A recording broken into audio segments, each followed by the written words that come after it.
ดีที่หลับไหลในโลกปัจจุบันผู้คนจำนวนมากยกย่องความดีความถูกต้องและภาพลักษณ์ของการเป็นคนดีความดีในที่นี้มักถูกผูกไว้กับการมีศีลมีแบบแผนและการประพฤติตนให้สอดคล้องกับอุดมคติของศาสนาสังคมหรือกลุ่มที่เราอยู่การเป็นคนดีจึงไม่ใช่แค่เรื่องของการกระทำแต่ค่อยๆกลายเป็นบทบาทที่ต้องรักษาต้องแสดงและต้องไม่พลาดและเมื่อความดีถูกเข้าใจในฐานะภาพลักษณ์ที่ต้องรักษาไว้การมีสติก็อาจไม่ใช่การเห็นตามความเป็นจริงทั้งหมดแต่กลายเป็นการรู้ตัวเฉพาะสิ่งที่ไม่สั่นคลอนบทบาทของคนดีที่เราสวมอยู่ศีลในลักษณะนี้จึงอาจถูกใช้ไม่ต่างจากบทบาทหนึ่งในชีวิตที่ต้องแสดงให้สอดคล้องกับแบบแผนที่สังคมหรือศาสนากำหนดไว้ในขณะเดียวกันอีกหลายมิติของความเป็นมนุษย์เช่นความกลัวความโกรธความเกลียดชังความอยากหรือความขัดแย้งภายในกลับถูกการออกไปอยู่นอกพื้นที่ของการยอมรับสติในลักษณะนี้แม้จะช่วยประคองพฤติกรรมให้ดูถูกต้องแต่ยังอาจเป็นความรู้ตัวที่ไม่รวมทั้งชีวิตเพราะเรารู้ตัวเฉพาะด้านที่เรายอมรับว่าดี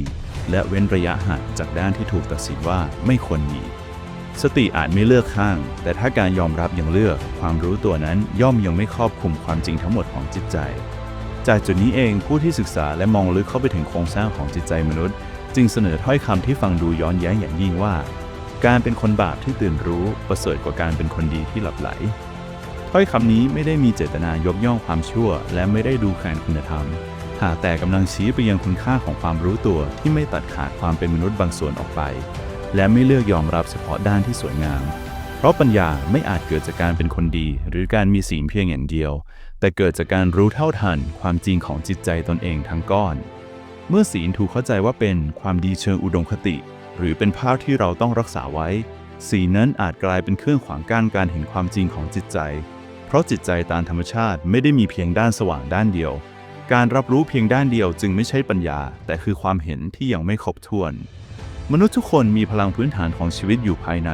ทั้งความกลัวความโกรธความอยากความหวงแหนและแรงผลักดันที่จะปกป้องตนเองพลังเหล่านี้ไม่ใช่สิ่งชั่วร้ายโดยตัวมันเองแต่มันคือพลังชีวิตดั้งเดิมที่ช่วยให้มนุษย์อยู่รอดรักษาขอบเขตและปกป้องชีวิตปัญหาไม่ได้เกิดจากการมีพลังเหล่านี้แต่เกิดจากการไม่รู้ตัวว่ามันกำลังทำงานอยู่เมื่อพลังเหล่านี้ไม่ถูกรับรู้ไม่ถูกรับฟังและไม่ถูกรวมเข้ามาอยู่ในความรู้ตัวมันจะไม่หายไปแต่มันจะย้ายไปทำงานในระดับที่เราไม่เห็นและแสดงออกมาในรูปของการตัดสินผู้อื่นความรุนแรงที่อ้างความถูกต้องหรือการทำร้ายผู้อื่นโดยเชื่อว่าตนกำลังทำสิ่งที่ดี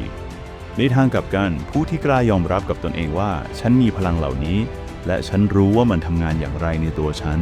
เขาอาจยังผิดพลาดอาจยังไม่สมบูรณ์แต่เขาไม่ถูกมันครอบงำอย่างไร้สติเพราะมีความรู้ตัวเป็นผู้เห็นไม่ใช่ผู้ถูกใช้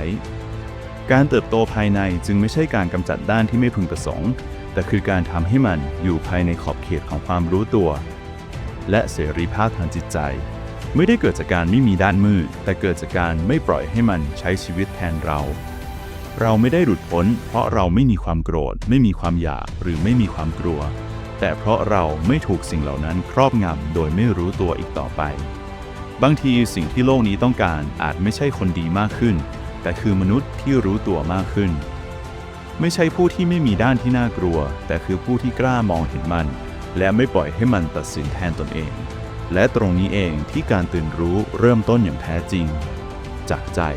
True Nature Connect